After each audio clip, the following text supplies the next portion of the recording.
अगर वो लोग सीट जीतते हैं, बिहार में अगर जीत हासिल करते हैं, तो बिहार को आप 1 से 2 सालों में कहाँ देखती हैं? देखिए, पहले तो मैं ये कहना चाहती हूँ कि संभव ही नहीं। बिहार की जनता इतनी जागरूक है, चैतन्य है कि सीट वो जीत पाएँगे, ये संभव ही नहीं। और मुझे नहीं लगता कि बिहार की जनता पुनः उस गुंडा राज और जंगल राज में भेजना चाहेगी। बिहार की लड़कियाँ, आप दोनों भी बहुत चेतन और जागरूक बहनें हैं मेरी। आप भी नहीं चाहेंगी शिल्पी गौतम कांड के समय में जो लोग सत्ता पे काबिज़ थे, वैसे लोग यहाँ पर हैं।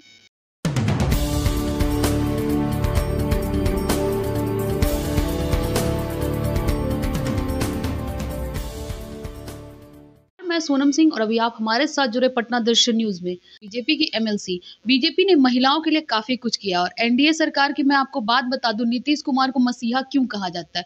क्योंकि उन्होंने महिलाओं के उत्थान के लिए बहुत काम किया। तो अभी मैं उसी चीज़ों पे बात करूंगी। ये एनडीए सरकार जो है महिलाओं के लिए, आपने पीसी में भी कहा है कि बहुत अच्छा करती है। कुछ चीज़ों को आप बता सकती हैं जो अभी जो पार्टी जो दावा करती है उससे बेहतर हो?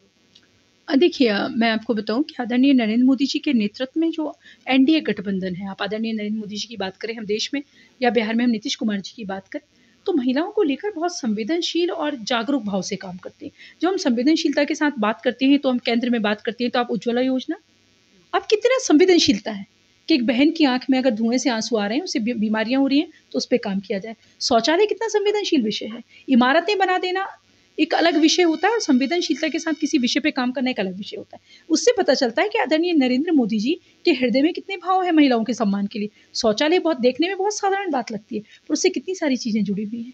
उससे मानसिक, आत्मिक, शारीरिक चीज़ें जुड़ी हुई हैं। आप पूछेंगी कैसे? शारीरिक चीज़ें, आप लगातार समय पर अगर शौच करने नहीं जा सकते, तो कितनी बीमारियाँ आपके शरीर में होती हैं। आत्मिक विषय, आपको कितनी लज्जा होती है जब आप जाते हैं खुले में शौच कर रहे होते हैं। मानसिक विषय, आपकी सुरक्षा, जब आप शौच करने जा रहे होते हैं, किस तरह की यौनिक आपराधिक घटनाएँ उस समय घटती हैं, उस सबके विषय में सोचकर वो तय करते हैं।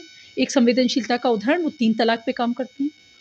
जबकि उन्हें पता था कि एक वर्ग विशेष के कुछ कट्टरपंथी उलेमा लोगों को वो नाराज़ करेंगे, पर वो फिर भी उस पे काम करते हैं, क्योंकि उस पीड़ा से, 3 तलाक की पीड़ा से अपनी बहनों को निकालना चाहते हैं। आप प्रदेश में देखिए नीतीश कुमार जी, शराबबंदी जो उन्होंने की, उन्होंने महिलाओं के लिए की। हमारी बच्चियों को जो स्कूल जाएँ उनके लिए साइकिल देना, पैसे देना उनको अगर मैट्रिक पास करती हैं, 12th पास करती हैं, ये सब एक विषय है, ये सोचने जब का। लालू प्रसाद यादव ने अपनी बेटी को टिकट दिया, रोहिणी आचार्य और मीसा भारती को, उस पे भी कहेंगी कि वो मैं भी बिहार की महिलाओं, क्या और भी कोई यादव कम्युनिटी में या फिर बिहार में और महिलाएं नहीं थी जो उन्होंने अपनी बेटी को ही टिकट दिया? आपने बहुत सुंदर प्रश्न किया और मैं इस बात पे हमेशा कहती रही हूँ कि वो जाति की बात अगर करते हैं लालू जी, आपने, मैं जाति नहीं बोलना चाहती थी, आपने बोल दी यादव जाति, तो मैं उन्हें साधुवाद करती हूँ अगर वो जातिवादी है, बशर्त कि लालू जी और उनका परिवार ईमानदार जातिवादी रहे। मैं उनसे पूछना चाहती हूँ कि उन्होंने जाति के नाम पर भावुक अपीलें कर, लठैत तैयार करके वोट लेने के सिवा यादव जाति के लिए क्या किया? उन्होंने कितनी आईएएस की फ्री कोचिंग, निःशुल्क कोचिंग शुरू कराई, जिससे लोग आईएएस पीसीएस बन सके? कितने डॉक्टर उन्होंने यादव बनने के लिए प्रेरित किए? कितने इंजीनियर किए? कितनी उन्होंने, मैं पूछना चाहती हूँ, क्या मीसा और रोहिणी जी के अलावा, या जब वो जेल गए थे, और राबड़ी जी के अलावा कोई यादव बहन नहीं थी जिसे सीट पे बिठाया जा सके? रोहिणी जी को सिंगापुर से लाते हैं रोजगार देने के लिए। तो ये बताइए, जो सिंगापुर के माहौल में रहा हो, जो पर्सन सिंगापुर जैसे स्मार्ट जगह पे रहा हो, वो बिहार में आके, एक तो बिहार को पिछड़ा माना जाता है, उसमें आके वो कितना काम कर पाएंगे? ग्राउंड लेवल की बात की जाए। देखिए, इस पे आप बहुत अच्छे सवाल पूछ रही हैं और आपकी बातों का बहुत अच्छे से जवाब देने का मन है।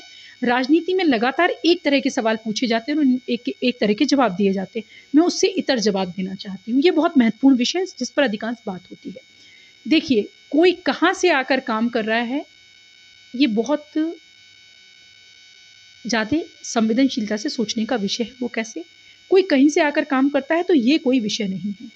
आप सिंगापुर से आकर भी देखिए, सबसे पहले तो एक बात तय करनी आवश्यक है कि ज़रूरी नहीं कि आप कोई चीज़ अगर नहीं जानते हो तो आप जानने की चेष्टा नहीं कर सकते। अगर जानने की इच्छा है तो आप जान सकते हैं और ज़मीनी स्तर पे काम भी कर सकते हैं।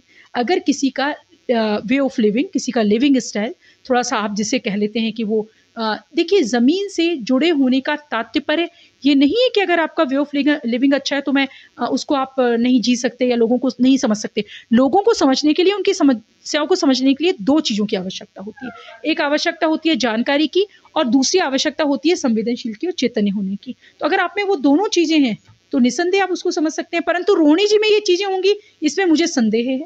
अगर वो लोग सीट जीतते हैं, बिहार में अगर जीत हासिल करते हैं, तो बिहार को आप 1 से 2 सालों में कहाँ देखती हैं? देखिए, पहले तो मैं ये कहना चाहती हूँ कि संभव ही नहीं। बिहार की जनता इतनी जागरूक है, चेतन्य है कि सीट वो जीत पाएंगे, ये संभव ही नहीं। और मुझे नहीं लगता कि बिहार की जनता पुनः उस गुंडा राज और जंगल राज में भेजना चाहेगी। बिहार की लड़कियां, आप दोनों भी बहुत चेतन और जागरूक बहनें हैं मेरी, आप भी नहीं चाहेंगी शिल्पी गौतम कांड के समय में जो लोग सत्ता पे काबिज थे वैसे लोग यहाँ पर हैं।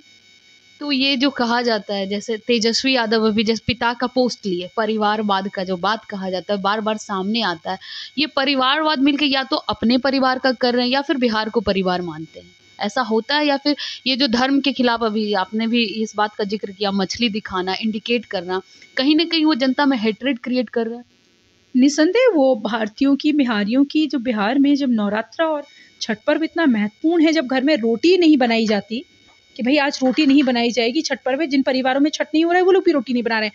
वैसे में देखिए, एक तरह की घटनाएं लगातार जब घटित होती हैं तो महज संयोग नहीं होती हैं, वो घटनाएं किसी षड्यंत्र का या योजना का हिस्सा होती हैं। वैसे समय में आप मछली दिखा रहे हैं और उसको तो निसंदेह आप कुछ लोगों को तुष्टीकरण कर रहे हैं उनको खुश करने के लिए, और वो हमारे बिहार की जो जनता है, खासकर बहनें, हमारी महिलाएं, उनका उपहास कर रहे हैं। जब ये 17 महीने की बात बार बार हर जगह ये 17 महीने का जिक्र करते हैं, क्या ये 17 महीने में वो अकेले बिहार को संभाल रहे थे जो इस बात का दावा करते कि हमने नौकरियां दी? देखिए, नौकरियों के विषय में एक बात मैं बहुत स्पष्ट तौर से कहना चाहूँगी कि उन्होंने जो एक स्वांग किया नौकरियों के विषय में, सबसे पहले वो जो नौकरियां थी वो एनडीए सरकार के समय में तय की गई थी, वो नियुक्तियां, एक विषय। दूसरे विषय, जिस तरह से आनन फानन में वो दी गई हैं नौकरियां, वोट बैंक तो कहीं ये नहीं है। नहीं, वोट बैंक का विषय नहीं है, उसमें वो बिहार के युवाओं की हकमारी करते हैं। इतनी जल्दी नौकरियां देना कि बिहार में बहुत गुणवत्ता वाले शिक्षक ही उनके पास तैयार नहीं थे और दूसरे प्रदेश के लोग यहाँ आकर लेते हैं और वो सस्ती लोकप्रियता देना चाहते हैं कि मैंने इतनी नौकरियां दी, तो बिहार के लोगों के साथ अन्याय कर रहे हैं। धन्यवाद। तो आपने सुना बिहार के लोगों के साथ किस प्रकार तेजस्वी यादव या उनके परिवारवाद का हमला होता है, बस लोग इस चीज़ को समझ नहीं पाते हैं, ऐसा अनामिका सिंह पटेल ने कहा है। तो अगर आप क्या सोचते हैं, किस प्रकार से ये परिवारवाद की राजनीति बिहार में कितनी दौड़ेगी, उनकी पटरी किस प्रकार, उनके रेलगाड़ी उस पटरी पर दौड़ेगी? हमारे साथ जरूर साझा करें। फिलहाल के लिए इतना ही।